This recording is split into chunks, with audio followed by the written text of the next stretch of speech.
come in? Good morning, Mr. Conklin. Come in, Miss Brooks. Sit down. Do you know why I summoned you to school so early today? The janitor's sick and the basement needs sweeping? You can do that after school. As you may or may not know, Mr. Stone has asked me to make a speech at the annual Board of Education banquet tonight. Oh, congratulations, Mr. Conklin. You'd like me to help you frame something appropriate? Thank you just the same, but you've helped to frame me before. No, I have a speech, Miss Brooks. It emphasizes, in a subtle way, of course, the athletic as well as scholastic superiority of Madison to the other high schools in the area. Well, yes, sir, but where do I fit into your plan? You have in your English class one of our star baseball players. With our big games ahead, Bones Snodgrass must be kept eligible. Well, that's a pretty large order, Mr. Conklin. He isn't a very good student. Good teachers make good students, Miss Brooks. Now then, you gave a test last week on Thursday, to be exact. I remember it so distinctly because my daughter Harriet received a mark of 94%. What did Snodgrass achieve? Well, he didn't get 94%, sir. What mark did he get? 12. 12? Isn't that a new record for the course? Well, not actually, sir. No, Bones' record was topped, or rather bottomed, on Monday. Miss Enright has a girl in her class who received a -2. -2? How is that possible? Besides failing to answer a single question, she spelled her name incorrectly. What? Who is this girl? Well, she's a new girl, Mr. Conklin. She just transferred here from Henry Clay High. Her name is Suzy Prentiss. Prentiss? She spells it Prentiss. Yes, her father changed jobs and they had to move. A transfer from Clay High, eh? This is the work of their principal, my arch-rival, Jason Brill. I'll bet he personally secured a house for them in our district. Well, if I may remind you, Mr. Conklin, Suzy is not our immediate problem. Oh, you're right, Miss Brooks. It's Snodgrass. Something's been troubling that boy lately. He seems upset, confused. There's something on his mind. Well, it can't be anything very large. It would slip off. Well, you've just got to find out what's wrong with him. We can't even hope for any improvement in his grades until he's straightened out emotionally. But, Mr. Conklin, I am an English teacher, not a psychiatrist. Are you trying to tell me, Miss Brooks, that this assignment isn't, as the student body might put it, right up your alley? Well, yes. I see. Then perhaps I'd better let Miss Enright handle this. She can get all the information we need from his other teachers. Yes. Miss Enright could start by having a nice, long chat with Mr. Boynton. Why don't you let me handle this, Mr. Conklin? It's right up my alley.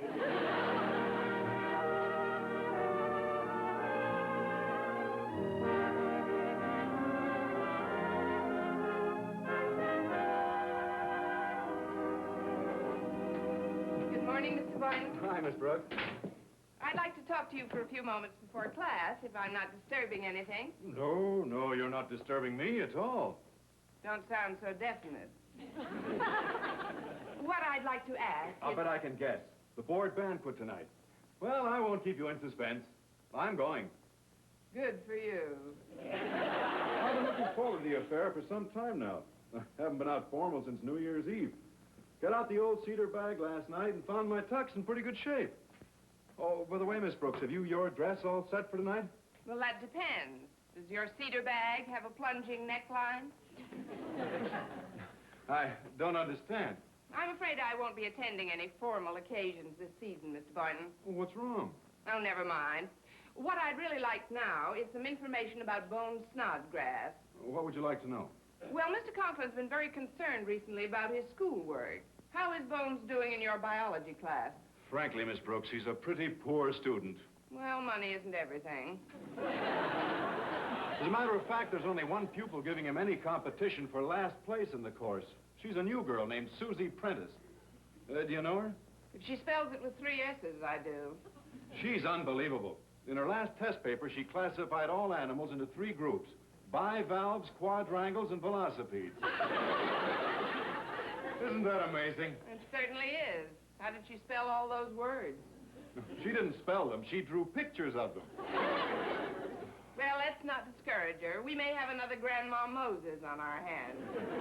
But fortunately, Suzy isn't my problem. It's Bones. Mr. Conklin seems to feel that he has something on his mind that's disturbing his schoolwork. I do too, Miss Brooks. And I think I know what it is. That kid's in love. In love? I'm positive it's love. How would you know? I mean, how can you be so sure? Oh, it's simple. You can tell by just looking at a person. You can, Mr. Boynton? Of course. When you're really and truly in love with someone, it shows all over your face. It does, Mr. Boynton? Surely, the symptoms are unmistakable. They are, Mr. Boynton.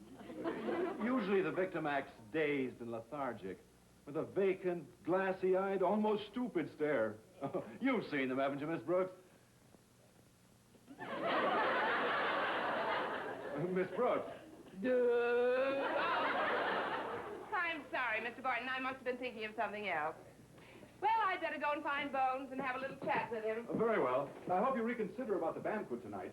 If you do change your mind, let me know during lunch period. Well, I'm afraid I won't change it by lunchtime, unless the cafeteria has a 60-cent evening gown on its blue plate. Well, Bones Snodgrass. Oh, hi, Miss Brooks. This is the shortest manhunt I was ever on. Were you heading for the lab? Yes, ma'am. I had to come back on account of my absent mind. Where'd you leave it? I've been terrible lately, Miss Brooks. Can't keep my mind on nothing hardly. Gee, I just realized I made a very bad mistake while I was helping Mr. Boynton clean out the cages before. What'd you do? I stuffed some old newspapers back in the cages, and I threw 4 guinea pigs in a wastebasket. Well, I wouldn't let that upset me. The change will do them good. Bones, I'd like to ask you a question. It's rather personal, but maybe I can help. You may fire when ready, Grizzly. Yes. Bones, what's been bothering you lately? I'd rather not say, Miss Brooks. Well, maybe I can help you. How could you help? You're a girl, too. What's wrong with my being a girl? Well, that's what my whole trouble is on account of. Oh, it's true, then. You're in love. I sure am, boy. My folks say it's just puppy love, but I know different. I never in my whole life loved no puppy like I love this girl. But you're so young, Bones. How can you be sure? By the way I feel. Every time I think of her, I hear bells ringing, then the roots of my hair catch on fire. I feel like my eyeballs are popping out of my head. What else could it be but love? Could be a tight bow tie. Tell me, Bones, how does this girl feel about you? Well, I don't know, Miss Brooks. I haven't asked her yet. But I was going to at the banquet tonight. I even got an advance in my allowance, and I bought 2 tickets. And I found out it was formal, and I ain't got no tuxedo. Bones, I haven't a tuxedo. I didn't expect you to have a tuxedo. I sure wish I could borrow one someplace. Of course, there's no guarantee she'll go with me even if I do get a tux. Well, if it'll help your peace of mind, I'll not only borrow you a tuxedo, but I'll attempt to talk the girl into going with you. Gee, that would be wonderful of you, Miss Brooks. Gosh, she's awful pretty, and she's real smart, too, boy. She's been helping me a lot with my studies lately. Bones, what is this girl's name? Suzy Prentiss. Suzy Prentiss? Yes, P-R-E-N-T-I-S-S-S. She's a new student here. Have you met her yet, Miss Brooks? No, I haven't yet, Bones, but from what I've been able to gather, she's very clever. C-L-E-V-V-V-R.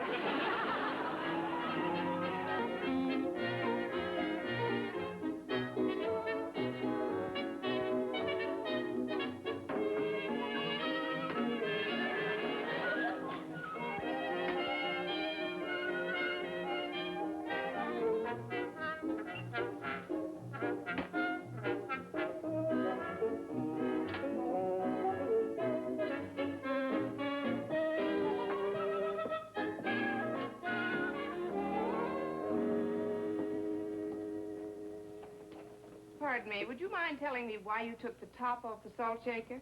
Because it comes out too fast through the little holes.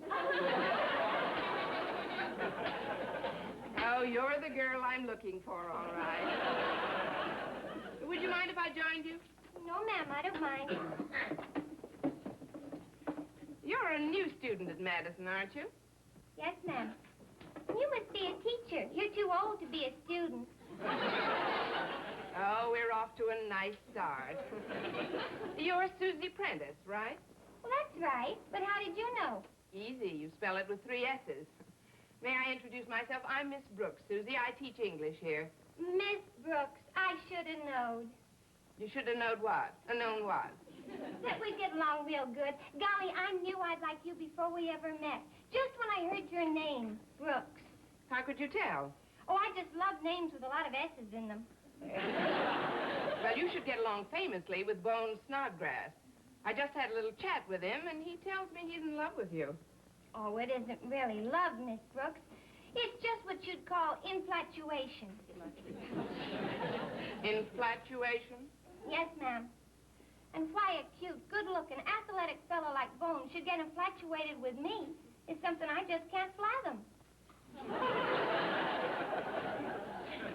Well, don't try to fathom it, Suzy. After all, you're a girl, and he's a boy, and he's fond of you. Oh, these kids were really made for each other. Well, Bones is good fun, all right, but, well, there's one thing I just seem to sense is wrong, Miss Brooks. What's that? I think he's kind of ignorant. Ignorant? Suzy, how can you say such a thing? Please, Miss Brooks, don't get me wrong. I'm not imploring that he's stupid. I know you wouldn't infer a thing like that. He tries awful hard to study. I know because I've been doing my homework with him for a couple of nights now, and I've been helping him all I can. Yeah. My toughest job so far is trying to learn him some grammar. I'm trying to teach him grammar myself. Good. Maybe between us we can both learn him something. Well, if Bones is going to be eligible for anything besides summer school, we've got to pull him out of his depression, Suzy, and you can help. Well, what can I do, Miss Brooks? Go with him to the banquet tonight. But I haven't any evening clothes, and it's strictly formal. Well, maybe I could dig up something for you. But where? Same place I find Bones a tuxedo. Will you go with him if I find you an evening gown? Well, sure, Miss Brooks, I guess so. I guess I'd like that real good. Fine. You know, you two wouldn't make a bad couple at all. You're downright pulchritudinous, Suzy. Oh, I wouldn't say that. You couldn't say it. I'm going to change for my gym class, so if you'll excuse me. Oh, hiya, Miss Brooks. Hello, Walter. If I may join you and this young lady, Hey, she's pretty. Well, tuck your eyeballs back into the sockets, Walter. This is Suzy Prentiss. She's a very dear friend of a very dear friend of yours. Likewise, I'm sure. Well, I'll be running along now. But why? I just got here. Do you always walk out on the feature picture? You run along to your gym class, Suzy. I'll keep Walter on his leash until you make your getaway. All right, Miss Brooks, and you won't forget about that evening gown now, will you? No, I'll do my best, Suzy, and I'll see you later. All right, bye, Miss Brooks. Toodle, Walter. Yeah, toodle, Suzy. Say, she's dynamite. Oh, that's very dynamic new material. Down, boy. Bones has first claim this season. Anyhow, what about Harriet Conklin? Oh, Harriet's still my one and only, Miss Brooks. I was just giving Suzy my man of the world routine number 7. He keeps me sharp. You know, like a golf pro. You can't play your own course all the time. You gotta try them all.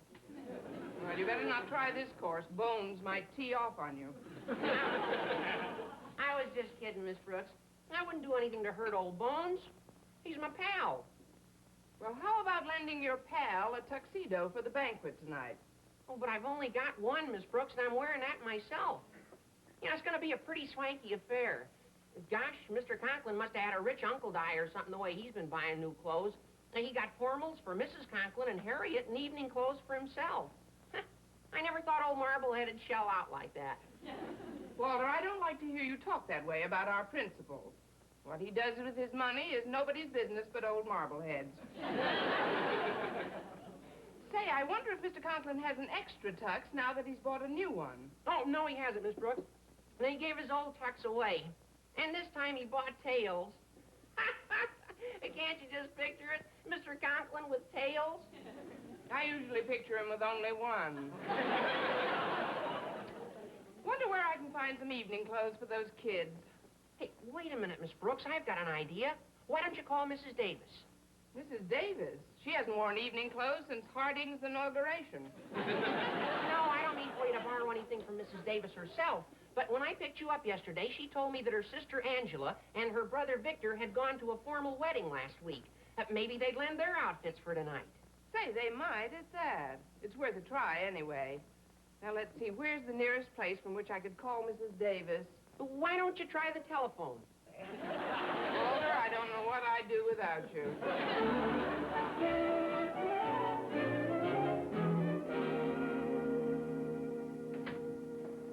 Here you are, Daddy. I've typed a nice, clean copy of your speech for tonight. Thank you, Harriet.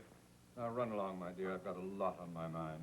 Is something wrong, Daddy? I just talked to your mother on the phone, and she informed me that our evening clothes have not been delivered as yet. Oh, well, there's still time. School isn't out for 2 hours yet. I am quite familiar with the schedule of this institution, my dear. But your mother is spending the balance of the day at the beauty parlor. Oh, well, you can't blame her for that. No, she can use it, heaven knows. I mean, I want her to be at her best this evening. But she phoned the department store and told them to deliver our things to Mrs. Davis's house. Now, I'll have to scurry over there before dinner time to pick them up. Oh, women.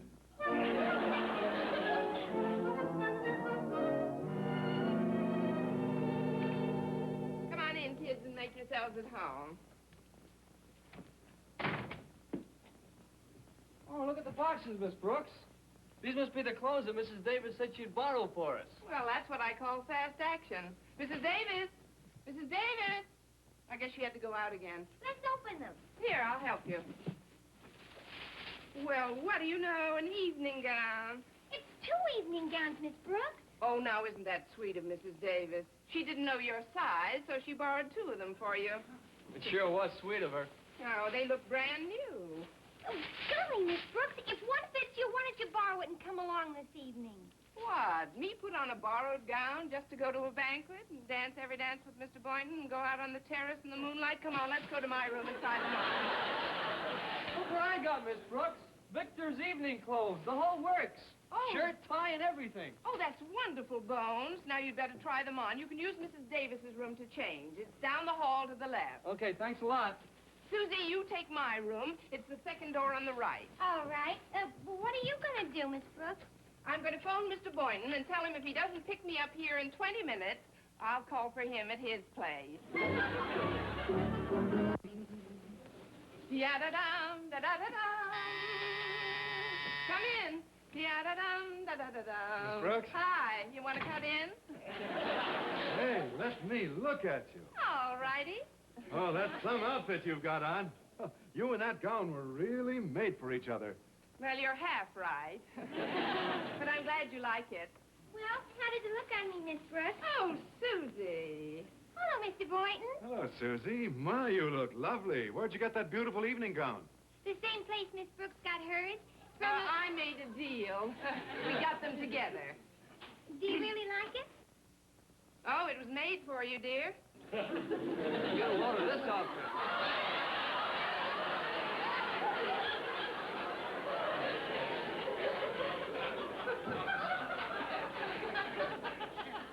It's very nice, Bones.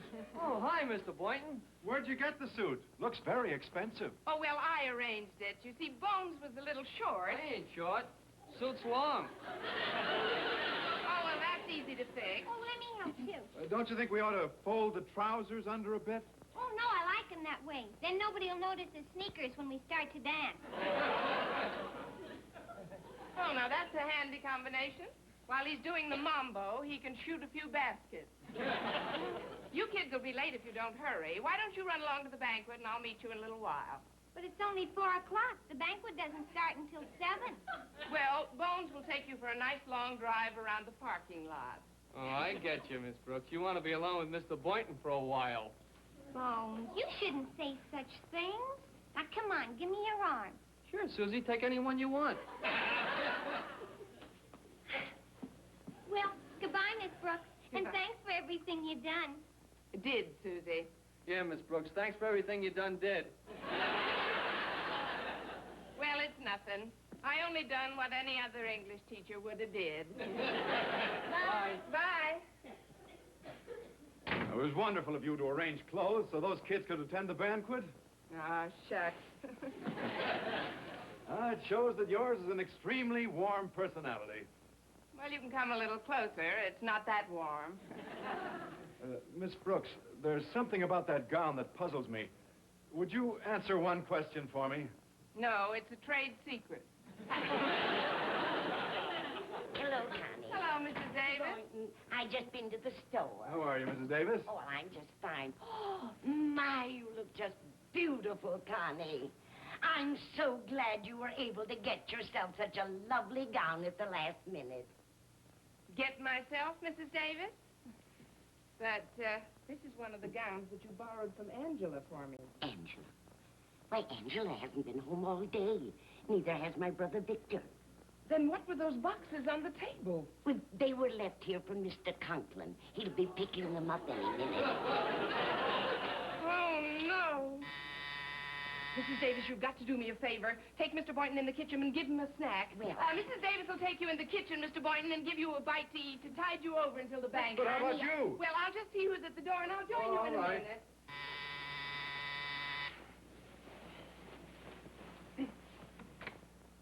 Well, if it isn't Mr. Conklin. Nice to see you, sir.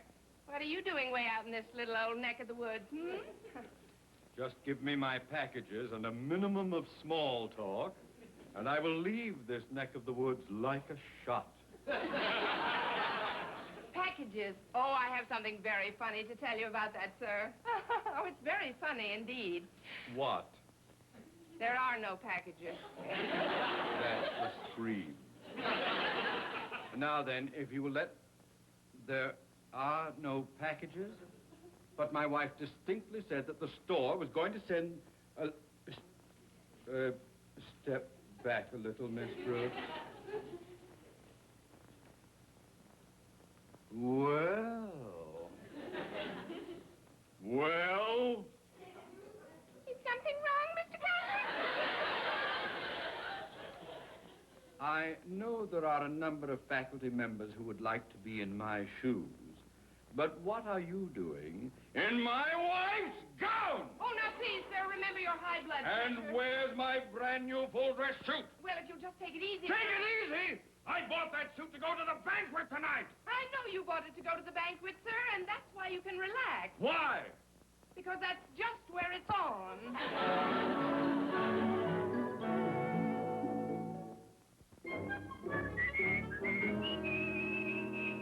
You getting in the mood for the banquet, Mr. Boynton? Oh, it's a shame you can't go, Miss Brooks. But after all, it was Mrs. Conklin's dress, and, well, what's done is done. It's done all right. But I'm afraid Susie and Bones will be awfully disappointed when Mr. Conklin catches up with them. Yes, I guess they will. But don't you worry about a thing, Miss Brooks. You're not going to miss anything. I'm not? No, ma'am. I'm going to take a pencil with me and copy down Mr. Conklin's speech word for word. Then on our next date, I'm going to read you the whole thing. Well, what do you think of that, Miss Brooks? Mr. Boynton, Yes? one of these days...